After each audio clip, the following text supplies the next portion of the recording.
धरती भरा पड़ा है, अभी परिवर्तन हुआ कहाँ है?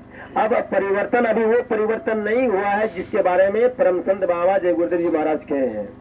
और आज बाबा जय गुरुदेव जीवित है या मर गए? वो कहते हैं मैं मुखाग्नि दिया हूं, तो वो कैसे कहेंगे जीवित है? वो तो ये कहेंगे हाँ वो शरीर छोड़ दिए। जब वो शरीर छोड़ दिए तो बाबा जय गुरुदेव झूठे थे ना। जिसकी मान्यताओं में बाबा जय गुरुदेव मर गए हैं, विचार से बुद्धि से जिनके सोच में मर गए हैं, तो बाबा जय गुरुदेव झूठे। उसको अपने घर में स्वरूप रखने का कोई अधिकार नहीं, उसको झंडा फहराने का कोई अधिकार नहीं, उस जय गुरुदेव लिखा हुआ टोपी पहनने का कोई अधिकार नहीं, जय गुरुदेव लिखा हुआ बंडी पहनने का कोई अधिकार नहीं, मुंह से जय गुरुदेव बोलने का कोई अधिकार नहीं है उसे। क्योंकि इसलिए अधिकार नहीं है तो लोग कहेंगे कि बहुत से संत तो मर गए, शरीर छोड़ दिए, गुजर गए, फिर भी तो आज हम उसका नाम लेते हैं। फिर जय गुरुदेव के बारे में ऐसा क्यों बोलते हैं? बोलेंगे लोग ना, ये भी सवाल खड़ा हो सकता है। हर प्रश्न को पहले खड़ा कीजिए अपने अंदर में।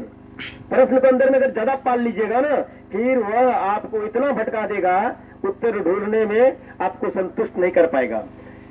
आज महर्षि में परमहंस जी महाराज जो बोले वो पूरा किए, कबीर दास जी महाराज जो बोले हैं पूरा किए हैं, दयानंद सरस्वती जो बोले हैं पूरा किए हैं।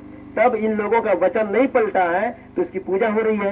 अब बाबा जय गुरुदेव बोले कलयुग में सतयुग लाऊंगा, और सतयुग अभी ने किया है और वो शरीर छोड़ के यानी कि गुजर गए, तो वो झूठे संत का हम पूजा कैसे करें जिनकी मान्यताओं में बाबा जय गुरुदेव मर गए? उनके लिए शब्द है। महाराज जी रतनलाल कनौजिया के बारे में बता रहे थे। अब यहाँ से यहीं पर पंकज यादव की बोलती बंद हो जाएगी। और गुरु की बाणी बोलना अपराध तो नहीं है, गुरु की बाणी बोलना सम्मान है, गुरु की बाणी बोलना पुण्य है, धर्म है। सत्संग में क्या सुना जाता है? गुरु की बाणी को सुनाया जाता है, ठीक ना। एक बार यहाँ पर आदित्यनाथ योगी में और यहाँ से कुछ मुस्लिम भाई थे, प्रवक्ता, उसी में डिबेट चल रहा था पूरा, मैं देख रहा था मोबाइल पर। तो ये कहते गर्व से कहो मैं हिंदू हूँ। कौन कहे? आदित्यनाथ योगी ने कहा रे आप एक मुख्यमंत्री हैं उत्तर प्रदेश का, आप हिंदू और मुसलमान कर रहे हैं?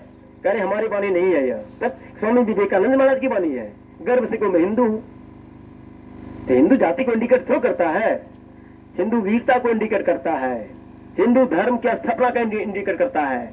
और इसीलिए स्वामी विवेकानंद जी महाराज उतने ऊंचे दर्जे के संत होकर जो विश्व धर्म सम्मेलन में पूरी दुनिया को पराजय कर दिए थे, क्या ये गलत बोल सकते हैं? इसी की वाणी है गर्व से को मैं हिंदू हूं। उसी तरह से परम संत बाबा जय गुरुदेव जी महाराज इतने ऊंचे ओहदे के संत हुए और है, और वो क्या झूठ बोल सकते हैं कि मैं कलयुग में सतयुग लाऊंगा, लाए बगैर मैं नहीं जाऊंगा, चाहे मुझे 400 वर्षों तो शरीर में क्यों न रहना पड़े? झूठे नहीं हो सकते हैं।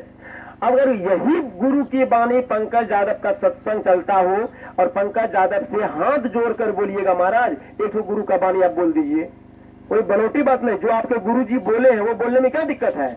सब बात तो बोलवे करते हैं कि गुरुजी कहे शुद्ध सकार रहने के लिए, हमारे गुरुजी कहे नशा नहीं करने के लिए, हमारे गुरुजी कहे पांचों नाम का जाप करने के लिए, हमारे गुरुजी कहे कि ब्रह्म मुहूर्त में उठकर ध्यान करने के लिए, हमारे गुरुजी कहे कि मने मन जाप करने के लिए। सारी बात आप बतला रहे हो, ठीक बात है, लेकिन गुरुजी की एक बात और जोड़ दो ना आप, यही आप जोड़ दो कि हमारे गुरुजी कहे जब तक परिवर्तन नहीं हो जाता है मैं जाने वाला नहीं हूं, चाहे मुझे 400 वर्षों तक शरीर में क्यों न रहना पड़े।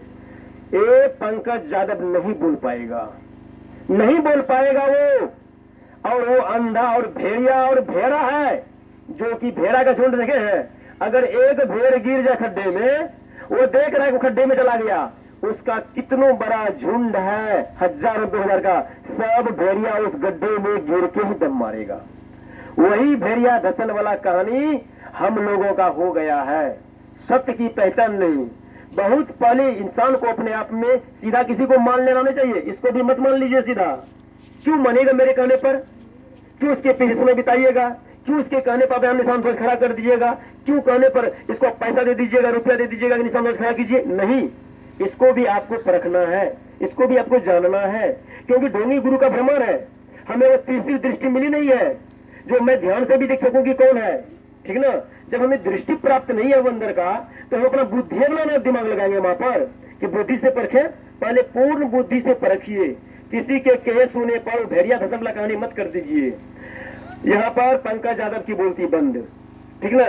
मैं आदेश मांग रहा था, महाराज जी कहे कि बिल्कुल अभी रुको, अभी कुछ दूसरा मिशन का काम है, पहले पूरा करो। वो तो वैसा समय आएगा उनके मुख से एक आवाज भी नहीं निकल पाएगा। ठीक ना, वो समय आ रहा है, समय का इंतजार करो। सबों ने समय का इंतजार किया है, समय से पहले कोई कुछ नहीं कर पाया है, ठीक ना। गुरु गोविंद सिंह